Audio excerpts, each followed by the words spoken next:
This is Jamal Crawford, live and direct for Blackstonian Radio, and we have the pleasure today of talking with the legendary and world famous The Last Poets. And today we are on the line with Brother Abiodun Oyewole as well as Umar bin Hassan. It's a pleasure. It's my pleasure.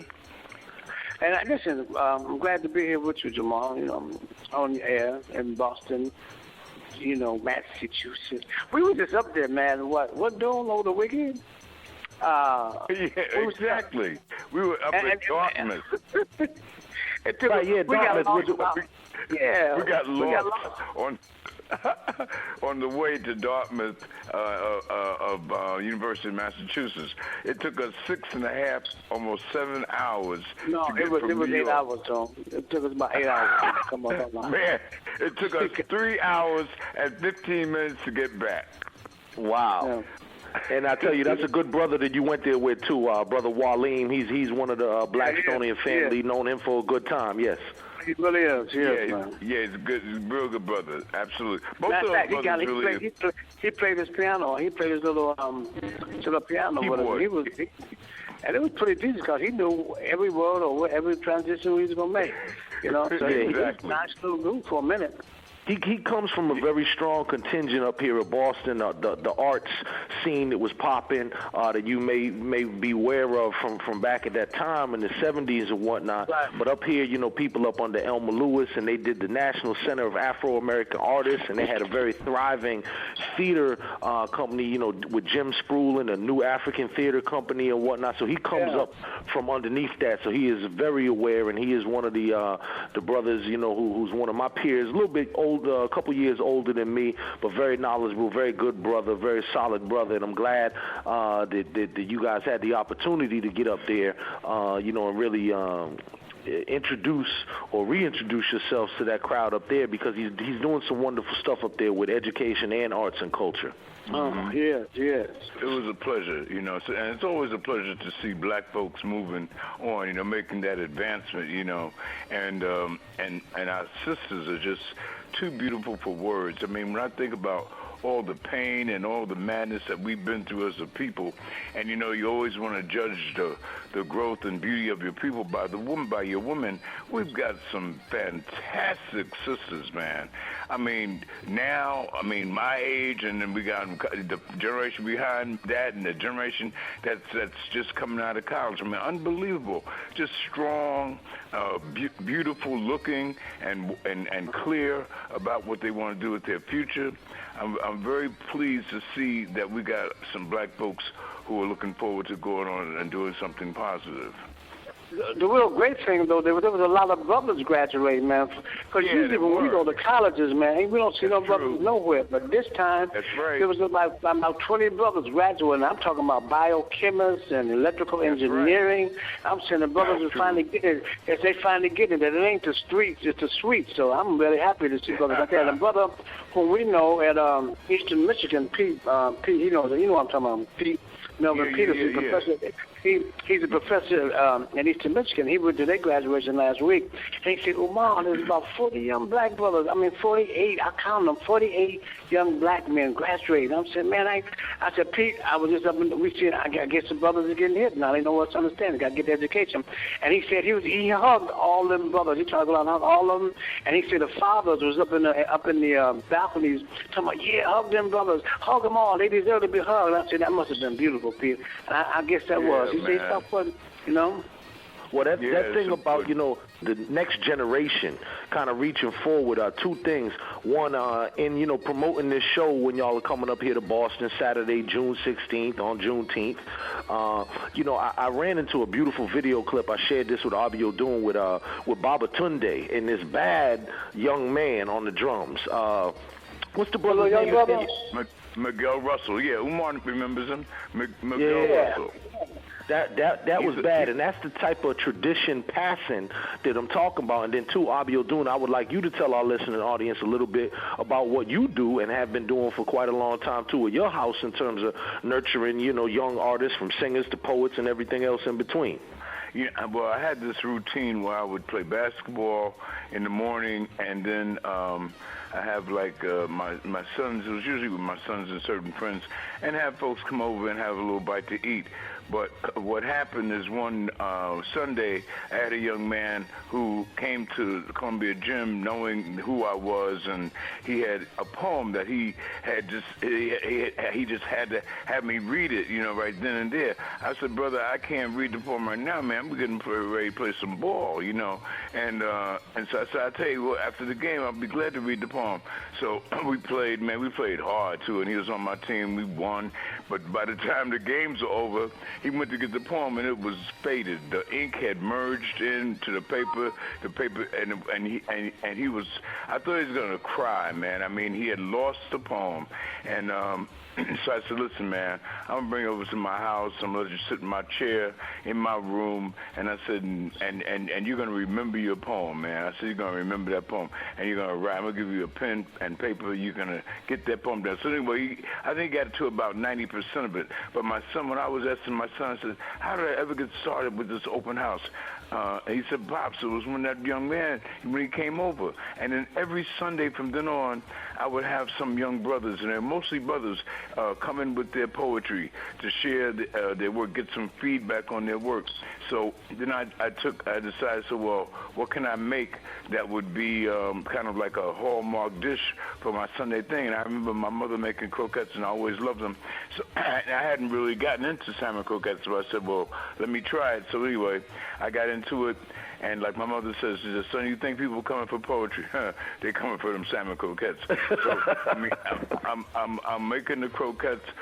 I'm cooking. I got people here, young men, young women. I had a sister come here, bring her 2 daughters when they were like 13 and 14. Leave them here. She was coming from New Rochelle. Leave her kids and come back and get them a couple hours later. I mean, it was like because they were poets, and she wanted them to get that energy. But it's been a beautiful thing, and I'm so proud because we've had Umar and I had endorsed a sister named Jessica Care Moore, and Umar, he could feel her, I guess, quicker than I could because she's a Scorpion like he is, because she came busting into our dressing room in Detroit. And she said, I want to open for you. I mean, and we already had somebody to open for us. D Knowledge was opening up for us. So came time for us to go on stage. She said, first of all, I said, come on, you busted in here. We could have been undressed. She said, you ain't got nothing I ain't seen before. So she was bold in her mouth. I said, ain't this nothing? So when D Knowledge, he did his introduction, and then he called us on, and Umar said, no, we got somebody else who's going to do something. And he called her up there on the stage. And the girl rocked. What'd you do, Black Girl Juice, Umar? Yeah, she did Black Girl Juice, yeah. I mean, you probably heard that poem, haven't you, Jamal? Oh, of course, yeah. Jessica Care Moore is, yeah. So after she did the poem, I had my cup, and I went up on stage. I said, well, you can give me some of that right now, Give me some of that Black Girl Juice right now. But yeah, but the thing is, the thing is, and I was just in Mississippi. I was in Columbus, Mississippi, working with this project called Wake Up Project. Like I went there last year, and I ain't gonna know Mississippi, but the sister from Baltimore, who I met, she worked down there with these kids. She said, Mom, you gotta come down here. Just come down here in Mississippi. Because I never thought I'd go working in Mississippi. I don't even work in Mississippi. But I went down there last year, and these Southern kids, they just overwhelmed me, man. They fell in love with me. They wanted me to stay there and try to teach them how to open up an open mic. But I said, no, I gotta go back to work. So they called me back this year. And again, man, these kids, these Southern black kids, man, and they're in a town where, a lot of white people, you got plenty, you know what I'm saying? But the thing about Mississippi white people, they know how to deal with white people. They become master ignorers of white people's craziness. They just ignore these people. But these young kids, man, these are Southern kids, and they're a little more civil, and they're a little more teachable than the kids up north, because when they came into the councils and into the seminars, they were they were orderly. They weren't nobody called nobody bees. Wasn't nobody talking about I got you, because there's still that sense of civility down south that we left when we came up here. We went buck wild because we was up north and we was free, But these kids, man, they're amazing, man. And so I'll be back next year. So my thing, that's one of my projects to go down to Mississippi and help these young black kids. Because it's about trying to keep them in school and keep them, making them aware of what, education and what benefits and what sense of quality of life can get from, getting a quality education. So I don't feel I even like Mississippi. I'm getting like Mississippi. I'm asking my question, what is wrong with you, man? You like Mississippi now? But see, the thing is about going down south. My ancestors are there, so when I'm going through Georgia. Both of my grandfathers, they like, don't worry about nothing. We know where you go. We got your back. Then I go through Alabama, where both of my grandmothers and my father was born. So we know where you're going. We got your back. So see, down south, I'm telling you, young kids, y'all just think of yourselves as black children down south. Y'all are the keepers of the flame, because everything that happened up north and is happening up north now, it started down here, started in the South. Our intelligence factor, our creativity factor, our business enterprise factors, that all started down South. That's where we all came from for us. We got up north and we forgot a lot of it. We forgot a lot of the traditions and stuff. But everything for us started down. And I tell them, don't be ashamed because, y'all, old man people say, no, y'all are the keepers of the flame. The blues, our music, our sense of bless, everything came up from down here. Now, let me ask you this, and do you think, going to the origins of the last poets, do you think that this, love for the youth and being able to keep in tune with the youth, I mean, God knows, people are asking me, the last poets, they still around? I'm like, still around? They ain't never stopped, and even the current works that you've done with, Common or Nas and, Kanye and all the, all this type of stuff. But do you think that you being able to keep in tune with the youth is so much because you yourselves were basically youth when you started? Oh, no question. No question. Umar and I were kids by anybody's standard. I mean, we're talking about 19, 20 years old. We were just breaking out and wanting to be involved with something that was black and strong. And yes, and I think, and then being in the Last Poets, we were the youngest in the Last Poets. Matter of fact, Felipe is young, but Felipe is older than I am. So he's actually, because Kane is like 8 or 9 years older. David's about 10 years older.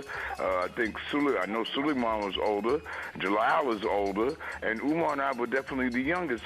So that youth thing was with us in the beginning, and we have never really veered too far away from that. I mean, we know we're grown. We got grown kids and everything, but the youth part of us still lives.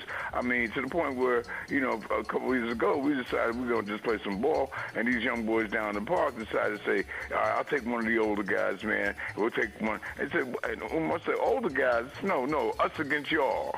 We whooped their butts because we still got that juice. And so, no, the youth in us has never died, and that's very important. And to stay in touch with the young people, and then to have kids also, that makes a big difference too, because your kids will keep you aware of certain things and certain aspects of your youth. That's very important. And plus that, I've been hanging out with my grandson for the last 6 years down in Baltimore, so I'm definitely in touch with the youth because, not only have I been hanging out, but he's been teaching me certain things I need to know about myself. So we're in touch with the youth, man, because that's the next generation. I look at him sometime. I watch him how he does with see, here he is right now. Say hello. Say hello. They on the radio. Say hello, everybody. Say hello. Hello. What's happening? Hi. All right, how young you doing, brother. man? Hi, I'm Jabril. All right, Jabril. How you doing? Well, it's nice to hear you, man. You sound, you couldn't talk the last time I saw you. Okay, I'll talk to y'all later. I'll talk to you later. All right. Yeah, I'm definitely still in touch. No, wait a minute. Okay, well, wait, man. I'm definitely still in touch with the youth, so that's for real, man. Good, man. That's what's up. Great. And now, if y'all could talk a little bit about, the inception of the Last Poets, for those who don't know, the whole, that time frame, when it started, why it started, where it started, and also then too, if we can go into, some of the motivations behind some of the seminal poems that everybody knows, but yeah, if we could go first into, the whole inception of the Last Poets. First of all, a book that would be a must-have book in your library is called On a Mission. How to find it, that's a whole other story. I don't know if it's easy to find, hard to find, but it's still out there. It's out there, too. It's still out there. But the book is On a Mission. It was done by a serious book company, and it really, and the whole concept of the book was... Yeah, Hope. That's right, by Reinhardt. And the whole point of the book was to point out the poems that people are very aware of and appreciated over the years, and to give them the story behind the poem. So it was a very successful venture in terms of what we were trying to do and convey. But the Last Poets got started. I always like to say in a short way that we were like the disciples of Malcolm X, but from a poetic point of view, because we got started on his birthday in 1968, and I personally was just fired up, and it had to be involved with the Black Power movement because they had just killed Dr. King on April 4th. So David Nelson had mentioned the idea of having this group of men together who would represent different walks of life, but would show that even though we had different walks of life, we still had the understanding and the need to come together to get rid of the racism and to unify and to show our power as a people. So we started on May 19th, 1998 in Mount Morris Park, and that park is now called Marcus Garvey Park, and it's in Harlem, and that became the park for African drumming and dancing and all kinds of cultural activities, right smack dab in the middle of Harlem. And the name The Last Poets came from a poem by a brother named Kelpetsi Kokasili. Nobody could say his first name, so he called him affectionately Little Willie. And he's a brother from South Africa, a very well-known poet. And he had a poem entitled Towards a Walk in the Sun, and it was describing the horrid apartheid conditions for our brothers and sisters in South Africa. So at the end of the poem, in big, bold letters, he wrote this when you hear, when the moment hatches, he says, this when you hear is the birth of memory. When the moment hatches in time's womb, there will be no art talk. The only poem you will hear will be the spear point pivoted into the punctured marrow of the villain, and the timeless native sun dancing like crazy to retrieve rhythms of desire fading into memory. And David Nelson added to that, therefore we are the last poets of the world.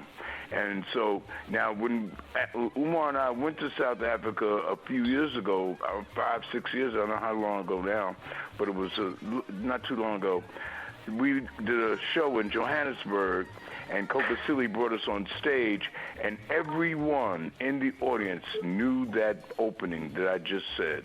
It blew my mind. They all knew it. So we know that we're internationally known. We go to Europe, and people have the album like they just bought it, and they talking about, I knew I'd see you. Please sign my album for me. I mean, it's really interesting because I guess people have a respect for those people who are radical, especially when you know their story. And our story is worldwide. Everybody knows the plight of black folks.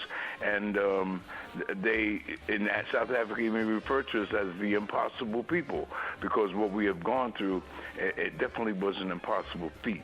But we are still here, and we're still strong. So, if we could then talk about some of the, the motivations for some of these poems, when the revolution comes and the time or Black Dot. When the revolution comes has always been, most of my poetry has been motivated by the people. Black people in general are poetic people. And that line, when the revolution comes, I did not create that line. That line came from the people. Brothers and sisters were walking around Harlem saying, man, he got to get rid of that white girl when the revolution comes. Or, man, he got to get that stuff out of his head when the revolution comes. So everything was predicated on a revolution coming. So being a poet, I just took that line, and then I went on and wrote a piece that just kind of affirmed what was happening, what we were thinking, how we were dealing, and then of course, I had to mention the antithesis of it by sort of the last part of the line. So, but until we have this revolution, niggas will party and BS and party and BS, and I never ever dreamed that would become a chant that my brothers and sisters, namely like Biggie Smalls, would use in their CDs and stuff, and that would be the calling card for having having a party for real, but the poem, the language, all that came from the people. And the poets can only try to direct the people in a place that they would be more healthier for their development. But we can't tell them nothing new. So now Umar can tell you about Niggas Scared of Revolution because that's his piece, and everything has had its motivation. I mean, I think that both of us were basically influenced by the people themselves, but Umar can talk about his piece. Yeah, well, the thing about that poem, can I say Niggas Scared of Revolution? Yes, you did. Okay, yeah, I did. Anyway, so we were sitting in the, me and Doom was sitting in Mount Morris Park one day, and I just got up here. I think maybe about 2 months after I got up here, and we sitting in the park one day, and I was doing. He asked me, he says, what have you learned since you've been in New York? So I look around Harlem, I look out towards Madison Avenue, and 6th Avenue and behind me, and I said, well, niggas are scared of revolution. So he said, write that poem. So next thing I know, boom, boom, boom, niggas this and niggas that, and I written a poem. And I didn't know the reception was going to be so well for it, but then, I had broken down every aspect of what a nigga is. Get that? Then again, it was a nigga who used to like being a nigga, so it wasn't too hard for me to do that. So people, how could you write that poem? So I said, well, there was a nigga who wrote the poem. That's why it sounds so. At one time I liked being a nigga, so I just wrote down what stuff I've gone through, what a lot of my other partners had gone through, and it came out. And the thing about Black Thighs, when I was, all the fine, beautiful sisters that I got to when I got from Ohio in New York, and I've seen a lot of guys, a lot of brothers who had Omegashigi, but they was walking, still walking down in the village or to Lewis Avenue with white girls. So I said, well, I'm going to write something about Black Thighs. And I didn't know, that's another point, I didn't know it would take off like that. Then there was one sister who wrote an answer to Black Thighs, and next thing you know, there was Black Thighs. But the fact that, like Doom said, our poem comes from the inspiration of the people. Like on the subways, you hear certain expression, or you might hear a brother sitting in a certain conversation, there's a word there, or some hook or transition that can make you think, okay, so we just go through the streets. I mean, and Jalal, the other brother who was here, and we used to do a lot of that. We're just going through the street, walking through Brooklyn, hearing people say things, seeing people make suggestions, we be writing it down, and that's how it came. I guess that's why, plus to the last pause is a microcosm of the black community. So I guess sometimes a lot of people just go come to see us to see where we at that stage in our life and see where they at. Said, well, let's go see where the last pause at this time, so maybe we can find out what's going on with ourselves, Well, okay, Mom was on drugs for a while. Okay, yeah, now I'm on drugs too. Wow, okay, now Omar ain't on drugs. Yeah, I just quit drugs too, and and so with this, and Godwin is this, and Jalal is this. So it's like we've been a microcosm of the black community. That's why I guess we're so close to them. And another thing, too, is when we were younger, I don't know if this was God's sin or just our own youthful intuition, we never aligned ourselves with any one group.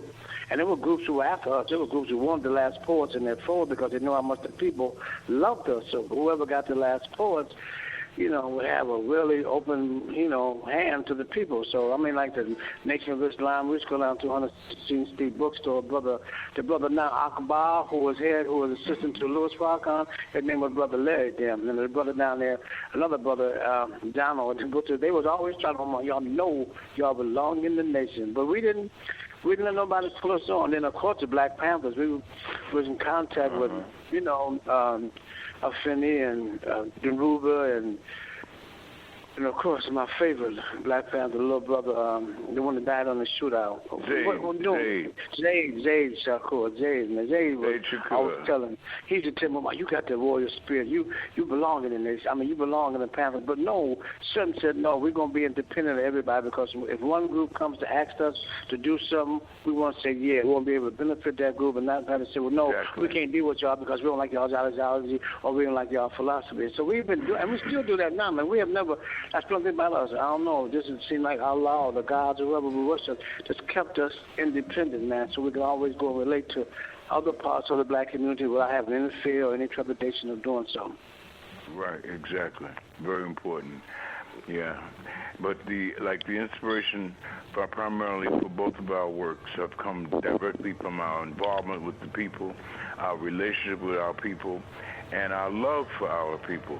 Because you really, really can't be a poet, a revolutionary, anything unless you love. Because that's the motivation for everything you do, and that's very, very important to understand that revolutionaries are made of love; they're not made from hate. That's right. And a couple more points before we wind down here. One, I get a lot of questions, and we're doing during this show when you come here to Boston Saturday, June 16th on Juneteenth. One of the portions of the program will be a musical tribute by some of Boston's best DJs to Gil Scott-Heron. And if you could talk a bit about Gil Scott-Heron, and also, too, one of the questions that I get, surprisingly so, is, they seem to jumble it all together so that, clear up for us, Gil Scott-Heron, was he ever a last poet? How did that relationship work artistically or personally or what have you? Just speak a little bit about Gil Scott-Heron. We had a gig at Lincoln University. And Gil Scott, this is in the late 60s, it's 68 actually, and Gil Scott-Heron was the student body representative for that gig. He came on stage and he brought the Last Poets on stage. He wasn't doing any poetry. He was just like one of the guys that was like in charge of that particular get together, and we did our stuff, and it had a wonderful turnout, wonderful reception by the people. At the end, he came to the dressing room and he said to me, he says, "Listen, I want to start a group just like y'all, man." I said, "Listen, we want Last Poets all over the world, Gil." So he went on and hooked up with some brothers who I knew from his school, and they went on and did Small Talk on 125th Street. And in that first album, in his first production he did, The Revolution Will Not Be Televised. Now, throughout the years, people have confused my poem, When the Revolution Comes, with The Revolution Will Not Be Televised, because both poems were prominent poems that mentioned as a theme, revolution. And so people get it mixed up. And it was so funny because Umar and I had the pleasure of doing a gig with Gil Scott-Heron in D.C. a couple summers ago, actually the summer before he checked out. And it was at the Carter Barron. There was a nice crowd, and there was an interview afterwards, and the guy, Aben asked, he says, "Tell me, Gil, are you a last poet?" And Gil said, "Yeah, I'm a last poet." And then he looked at me and says, "Is that true?" I said, "Philosophically, he's always been a last poet, but he's never performed in the group. But he's from the same cloth. He's cut from the same cloth. He's coming from the same place." And so we always respected and loved Gil for that. And and somebody was telling me once, "Man, he beat up your poem, man, Revolution." And I always tell folks, he didn't bite off my poem. He graduated my poem. I said, "We'll catch it on TV with chicken hanging from our mouths." And he said, "The revolution will not be televised." I said, "That's taking it to another level." I've had nothing but mad respect and love for Gil Scott-Heron. And he had the same for us. And just philosophically, he was a part of the group. I asked Gil, I said, "What do you do when people come to you and say, 'Yeah, when the revolution comes'?" He said, "I say right on." And I said, "That's the same thing I say, brother, because I ain't got time to tell them the story. They get the poems confused. The main thing is that they got it, and I don't care what you want to attribute to me or him. It doesn't matter. The fact is you got it, and that's what counts." And see, my relationship even goes a little deeper than that, because we love Gil, and I know Gil, and one time me and Gil were struggling with these demons, so we. Right. A lot of people don't really. We met a couple of times in certain spots where we shouldn't have been. And Doom, we ran into him about 6 years ago after doing our found him at his hotel. Matter of fact, what happened? I was on Gary Bird's show with Felipe. Just about, I don't know, right. About 8 years ago, Doom. About 8 years ago, something like that. So Gary Bird put me aside to kill Mom. He said, Gil was stuck in this hotel on 112th Street. And I know the hotel because I've been stuck there myself. So he said, go down and check him out. So I went down there and, I checked Gil out, and he was going through a change, and we talked, and I was saying, Gil, I'm still fighting too, man, but we got to try to win this one. We got to want to win, man. And I always hoping Gil would get that, but maybe his things were, demons were a little stronger than mine. Maybe they had penetrated a little more of his soul than mine. I was in California last year when he died. I was having a good time out there, and it really knocked me out. Even the sisters who was, showing me a good time, it just tore me up. I just went from sunshine and happiness to gloom and doom, man. But my thing was to get back to try to, because people were calling me, what's up, what's going to happen. So my thing was I had known the sister at WBI, man, in Saida, and she know the brother at WBI. So I said, I want us to be, I called you, I said, I want to be the first to do something in memory to him, memorial to him. And I think we were the first to do a memorial to give before anybody at WBI. So that made me feel good that we could do that. The last poets be the first ones to do something in memorial to him, because we were closely related to him. He was our brother. We loved him, and we miss him now. I got a big picture of him and Malcolm. I got a big picture of him and Malcolm in his basement where I live at. So every morning I go around and talk to him, because both of them from the Midwest. I say, yo, Midwestern brothers, y'all let me know what's up today. And the pictures of them, both of their eyes, they follow me all over that room wherever I go, Malcolm and Gil. So I'm still, he's still blessing me. His spirit is still with me. He's using me every morning. Bless me, Omar, just keep rolling with it, get it right, and stay strong. So he's with me, man. He's with me. That's what's up.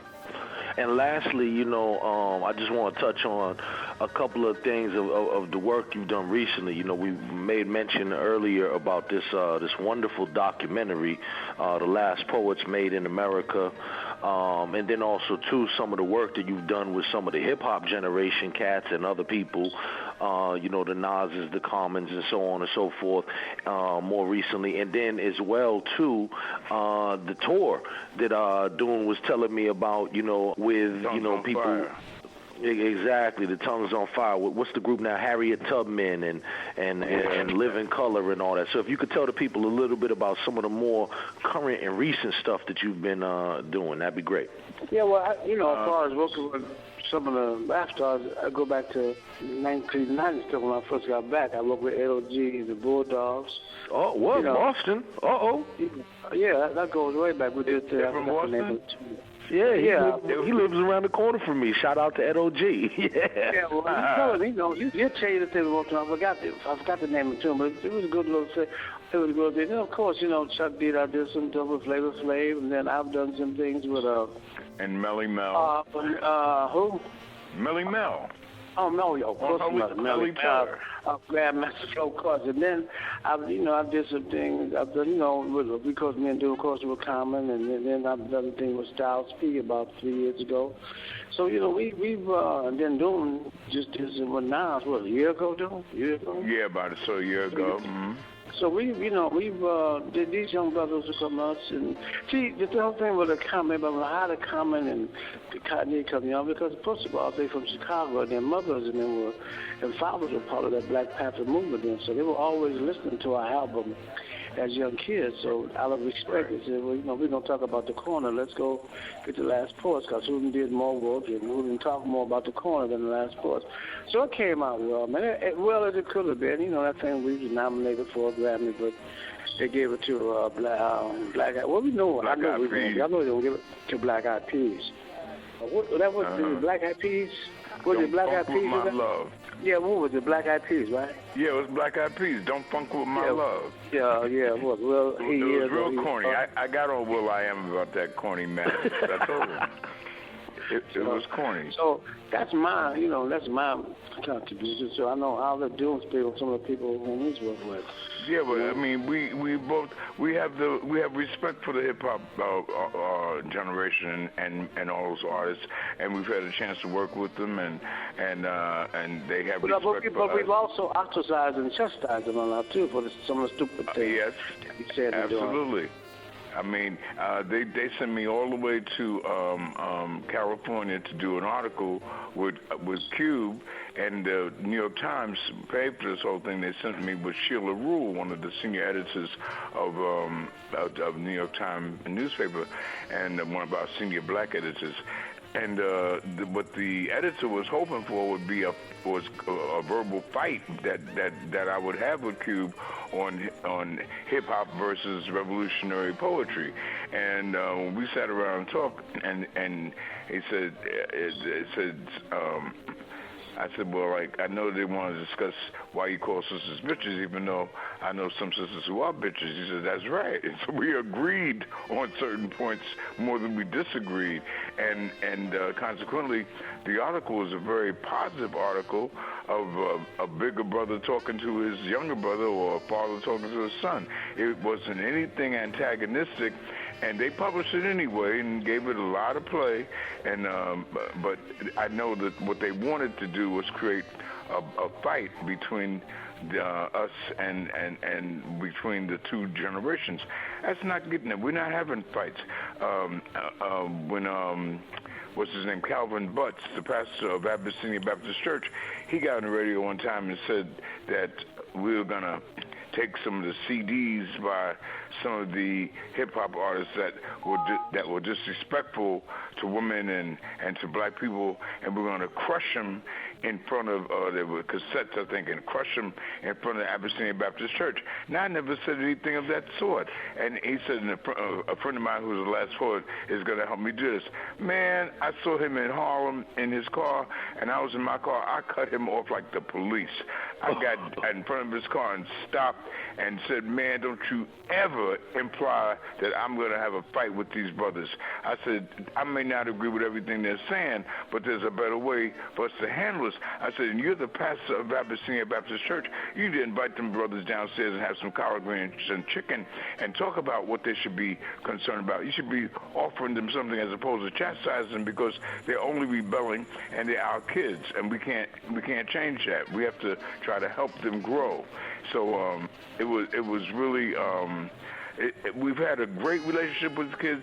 We have chastised them, but we have done it with understanding that they're our kids, and it's not about cutting off ties, and it's about sending them off to the dogs. I mean, they're my kids. That's another reason why I have this open house on Sunday. I have mostly everybody here could be of my kids' age. I mean, these are young brothers and sisters who are coming, and they come in to eat or share their poetry or their ideas on some level, and we stay in touch because there's a respect factor that must exist if we are going to see a better day. And, the thing is, too, we got to understand something about these young kids because, we were in a revolution. And we had the powers that be on their heels for a minute, but there was one thing we forgot. And in the process of talking about let's tear down and burn up and break down, we forgot to say, well, let's build something new. Let's start building things, too, so our children can have something. So we left the revolution in a state of confusion due because of COINTELPRO, because of, some of us did not really understand what a revolution was about, but we had the passion and dedication there. But we didn't leave anything for the next generation to hold on to, like little mom and pop stores in their community, like little factories where they could go to work. So they went about finding ways to survive the best way they could, And this thing, they were doing hip-hop, and, then the drug industry came in. That became the ways for them to try to survive and have some type of quality living amongst poor families with young brothers out there walking the streets. Now, and sometimes, they get these young brothers all twisted and messed up and think they're just out there selling drugs because they like selling drugs. No, a lot of these young brothers out there selling drugs, they come from poor families. They're trying to help their mother survive, and they're trying to make sure their brothers and sisters have a nice pair of sneakers or a nice pair of pants, so when they go to school, they won't be laughed at and humiliated. Because I've been through that as a child myself. I helped my family try to, so a lot of times they ain't out there just because they want to be out there. It's about they trying to look out and help their mothers and help their families, have some type of decent living too. So I hate to see them have to go through that, but when the white people move out and take all their taxes with them and take the industry to the suburbs. What are we going to do? We should have been something for them to have, of theirs to grab onto. So they had to find their own way.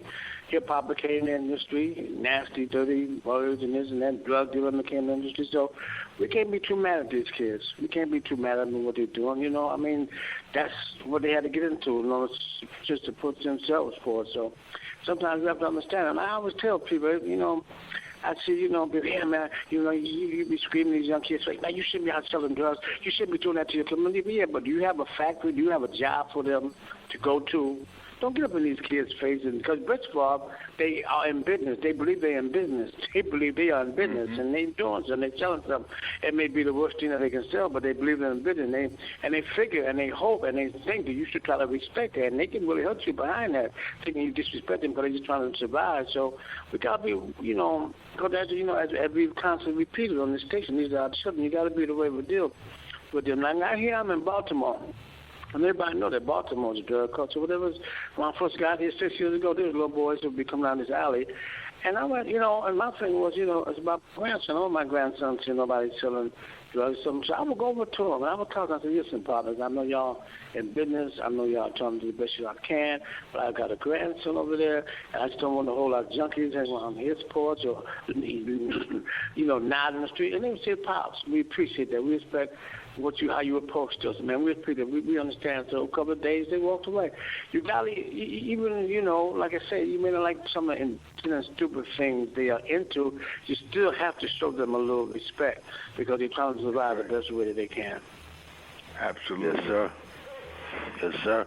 Well, I certainly thank the both of you, for your time. Again, this has been Blackstonian Radio, and we are live with the legendary last poets, Abiodun Oyewole and Umar bin Hassan.